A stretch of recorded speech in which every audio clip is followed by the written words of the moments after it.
This is Jackie, and I'm with Andy of Every Time I Die. Day one, Vans Warped Tour. You're ready for the heat. You've embraced it already. Your black hat, black T-shirt. Yes. We're good. Yeah, I don't wear shorts, not that much. Maybe in the morning you'll catch me wearing shorts, but I always wear pants, and it's always an awful choice. I wish I was just a short guy, but I'm just not. Well, and you've done this before, so it's not like Yeah. these are surprising weather conditions or anything like that. It's funny too, because I'm 38, and I'm considered like an older person on this tour, right? And Shit, then we both are. yeah. So I mean, this is my 6th one or 7th one. So like every young band's like Old Wounds. They're like, so what do we expect? It's just like, hey man, if you want to be bummed, you're gonna be bummed. If you don't want to be bummed, you won't be bummed. And they're just like, we don't know what that means. It's like, okay, just be positive then. If it's gonna suck, then make it be fun and suck. You know what I mean? That's great advice. Yeah, it's like It's going to be hot. Complaining about it's not going to make it better. regardless, you're on it. Period. Bottom line. You're not going anywhere. You know what I mean? Unless you get kicked off or you just want to go home, but then you're a quitter and that sucks. And be happy that you're on Warped Tour, damn it. Exactly, man. Like that's like a lot of these bands. A lot of my like the friends that I have that have never done this before. They're usually like playing smaller venues, they're playing VFW halls, basements, houses, and then they kind of say yes to this, and they're like, well, and then you have to kind of go like, these are the biggest crowds you're playing. This is sick. Like, be happy, you know. And like it's, for the most part, like I said, if you want to make it suck, then it's gonna suck. If you want to sit there and complain, or you can just be like, you know what? It's only 2.5 months. I'm gonna make the best of it. This does not suck. No, not at all. It could be worse, right? We could all be in cubicles and, I don't know. Can you imagine a festival tour of cubicles? It would be awful. You should be like breaking the cubicles. Yeah, exactly. Just break them down. And more importantly, you have new music coming out. Yes. How did that happen? I feel like all of a sudden it was like a sneak attack, new music, PS. You know what? It was kind of, I think the band was at a shattering point where things were just happening. Like, Jordan had a kid. Keith had some, like, tragedy with his family that now is amazing, turned out super positive. And I think that if we would have just tried to squeeze another tour out, like, it would have just imploded, and we were just all ready to just, like, we need time off, you know? My body was falling apart, and, like, I had knee surgery. We had, like, 6 months off, and, like, it was just like, okay, let's write some music, all right. And then it literally was just so easy. Like, a record just got written in, like, a month and a half, and we were just like, okay, cool, let's record now. All right, awesome. And then it was just done. A month and a half, that's not normal. You know that. No, not at all. I guess we're just professionals. We didn't see each other for like 2 months. We took 2 months apart from each other. And then it was like, hey guys, let's come to Buffalo and write some music. And we wrote some music, and honestly, like, it's the most cliche thing in the world to say like, oh yeah, our new music's the best music we've ever written. But after almost 20 years of being a band, that's just not true with most bands. And just, you know, at that point in time, they're just kind of like going with the motions. We're like, this is the best Every Time I Die record. And like the producer that we went with, Will Putney, he said, I've been a fan of your band my entire life. I'm going to make the best Every Time I Die record. And then we did it, and like, it's literally the best Every Time I Die record. It's sick. Like, to do that 18 years later, it's like, to be that proud of something is awesome. So who or what influenced the songwriting for Low Teens? I mean, honestly, the whole like concept of like the name and stuff was just like, we tried to write music that like we were stoked on when we were kids, when we like, you know, started the band. And like when you're a kid, like things aren't really that cool. You know what I mean? You're trying to find yourself, and like that's kind of where the Low Teens thing came from. And then at the same time, like we wrote it in like the coldest time of Buffalo. Like, you know, we wrote it when it was freezing in Buffalo, and like it's kind of like that whole. It's like the only time we've ever had like a name that encompassed what was going on when we were writing the stuff. So yeah, it was like we would come in and just like our song titles, like our working titles were like Nirvana, like bands that we like were super pumped on. Like, here's a song that Nirvana would have. Okay, cool. You know, you'd be pumped on, like, it just felt natural. You know what I mean? And like that hasn't felt like that in a long time. And like now it was like, this is great. Like it feels like we're teenagers writing music, and that's kind of where that came from.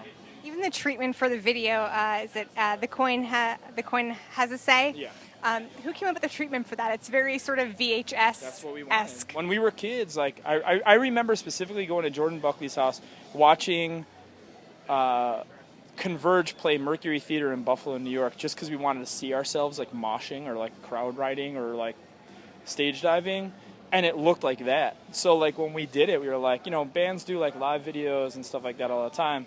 Let's make it look like a video that like we would have watched when we were kids, like when we were like teenagers, you know, done on like a shitty handheld, and like, yeah, it was just it.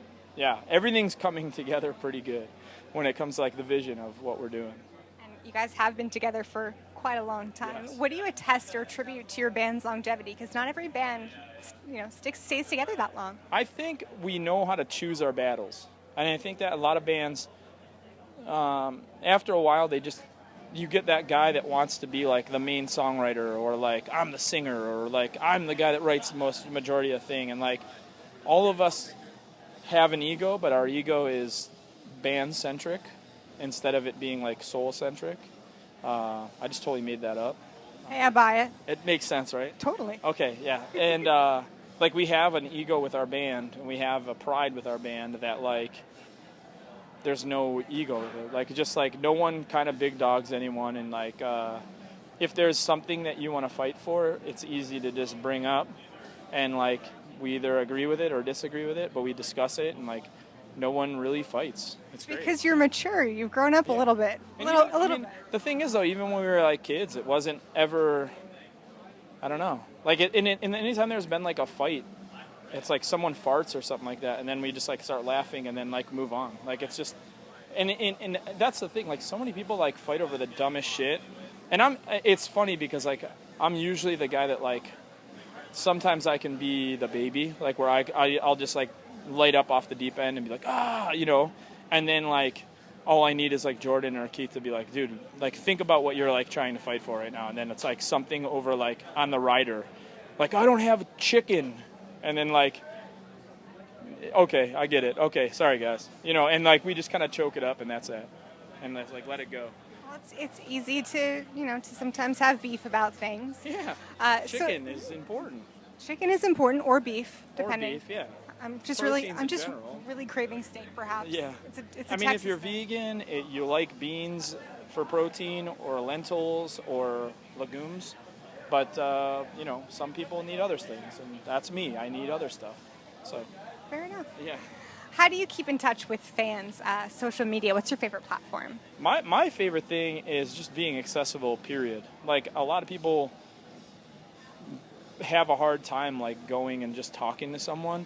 Where for me, it's like, if a dude that likes our band says, hey man, you should check this band out, I will go check the band out. And like, then I'll write them and be like, hey, I checked that band out, they're awesome.